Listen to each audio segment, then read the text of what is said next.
আসসালামু আলাইকুম। কাছে দূরে দেশ ও প্রবাসে যে যেখান থেকে বসে এই মুহূর্তে আমার ভিডিওটি দেখছেন, আশা করছি সবাই খুব ভালো আছেন।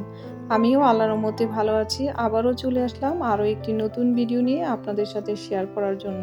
আজকেই প্রথম জগটা ব্যবহার করলাম, সেই জন্য আপনাদের সাথে শেয়ার করলাম। এর আগে তো আপনারা দেখেছেন আমি জগটা কিনেছি।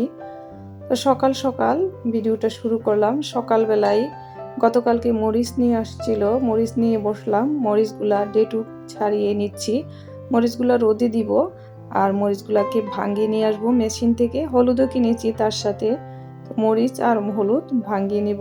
আমরা সব সময় মেশিনে মশলা নিজে ভাঙাই।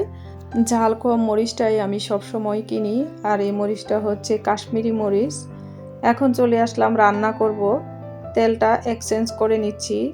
বড় বোতলে থাকলে তেলটা পড়ে যায়, এই জন্য ছোট ঝাড়ের মধ্যে নিয়ে নিচ্ছি। এখন রান্না করতে চলে যাব।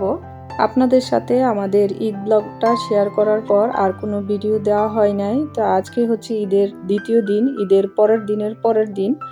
তো আজকে আমরা রোজা রেখেছি, সাক্ষী রোজা, অনেকেই বলে 6 রোজা।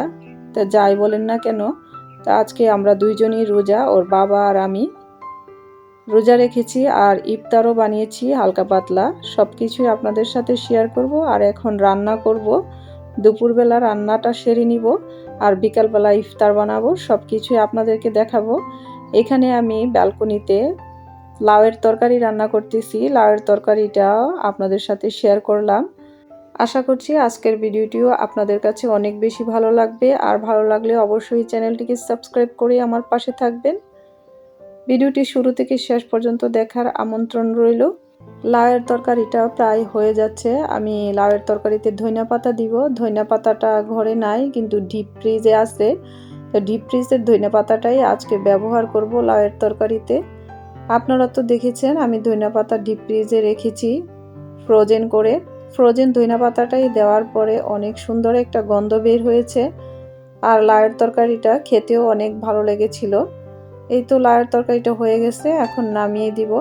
আর একই হাঁড়িতে আমি আরও অন্যান্য তরকারিও রান্না করব। আর কি রান্না করি সব কিছুই আপনাদেরকে আজকে দেখাবো। ব্যালকনিতে একই হাঁড়িতে আরও রান্না করব।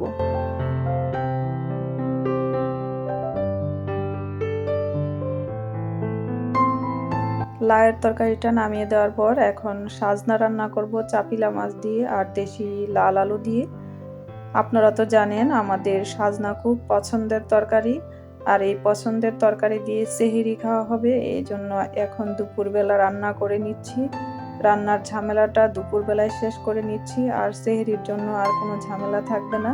সেই জন্য একই প্যানে সাজনার তরকারিটা বসিয়ে দিলাম। এখন আলুগুলোকে কষিয়ে নিয়ে তারপর সাজনাগুলো দিব, আর সাজনাগুলো কষে যাওয়ার পর তারপর মাছগুলো ভেজে নিয়েছি আগে থেকেই, মাছগুলো দিয়ে দিব। দিন দিন গরমটা বাড়তেছে। দুপুরবেলা রান্না করতেছি খোলা জায়গায়, ব্যালকনিতে। খোলা জায়গায় রান্না করে আরামও পাচ্ছি, আর গরমটাও তেমন লাগতেছে না। কিচেনে থাকলে অনেক বেশি গরম লাগে, সেই জন্য রান্নাগুলা ব্যালকনিতেই করে নিব। এখন আলুগুলা কষে যাওয়ার পর সাজনাগুলো দিয়ে দিলাম হাঁড়িতে, আর মাছগুলো তো আগে থেকে ভেজে নিয়েছিলাম, এখন মাছগুলো দিয়ে দিলাম। আর সাজনাতে আমি ঝোলের পানি দিয়ে দিব।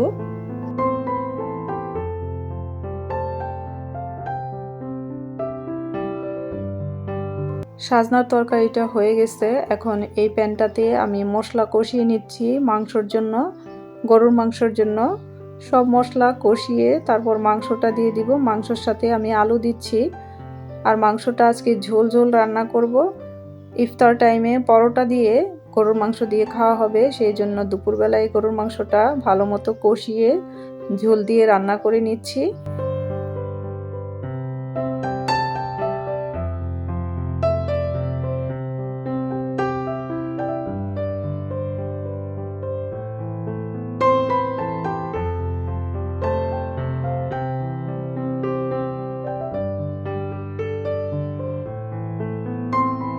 এদিকে গরুর মাংসটাও সিদ্ধ হয়ে গেছে, এখনই নামিয়ে দিব। ঝোলও দিয়ে দিয়েছিলাম, ঝোল ঝোল করে আজকে রান্না করব। সব তরকারি রান্না করা আমার শেষ। সন্ধ্যাবেলা ইফতারের আগ মুহূর্তে শুধু পরোটা বানাবো আর জাউ বানাবো। তো সব কিছুই আপনাদেরকে দেখাবো কি রান্না করছি। তো এখন গরুর মাংসটা নামিয়ে দিচ্ছি। এখন চলে আসলাম ইফতার বানাতে। ইফতারিতে আজকে পরোটা বানাচ্ছি। দুপুরবেলা আমি রান্না করে নিয়েছি গরুর মাংস, এখন কয়েকটা পরোটা বানাবো। বাচ্চারা তো আর রোজা নেই, আমরা দুইজনই রোজা, তো কয়েকটা পরোটা বানাচ্ছি। বাচ্চারাও খেতে পারবে, আমরাও খেতে পারবো। সাক্ষী রোজার জন্য এই ছিল ইফতার আয়োজন।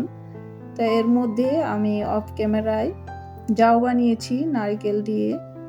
জাউটাও বেড়ে নিয়েছি, টেবিলে দেখাবো। আর তরমুজ কেটে নিয়েছি, আর পরোটা দিয়ে গরুর মাংস। এই তো ছিল আজকের ইফতার আয়োজন।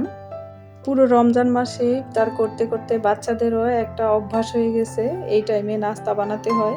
তো আমরা যেহেতু এখন রোজা রাখতেছি, তো ওদের জন্য নাস্তা হয়ে গেল পরোটা গরুর মাংস।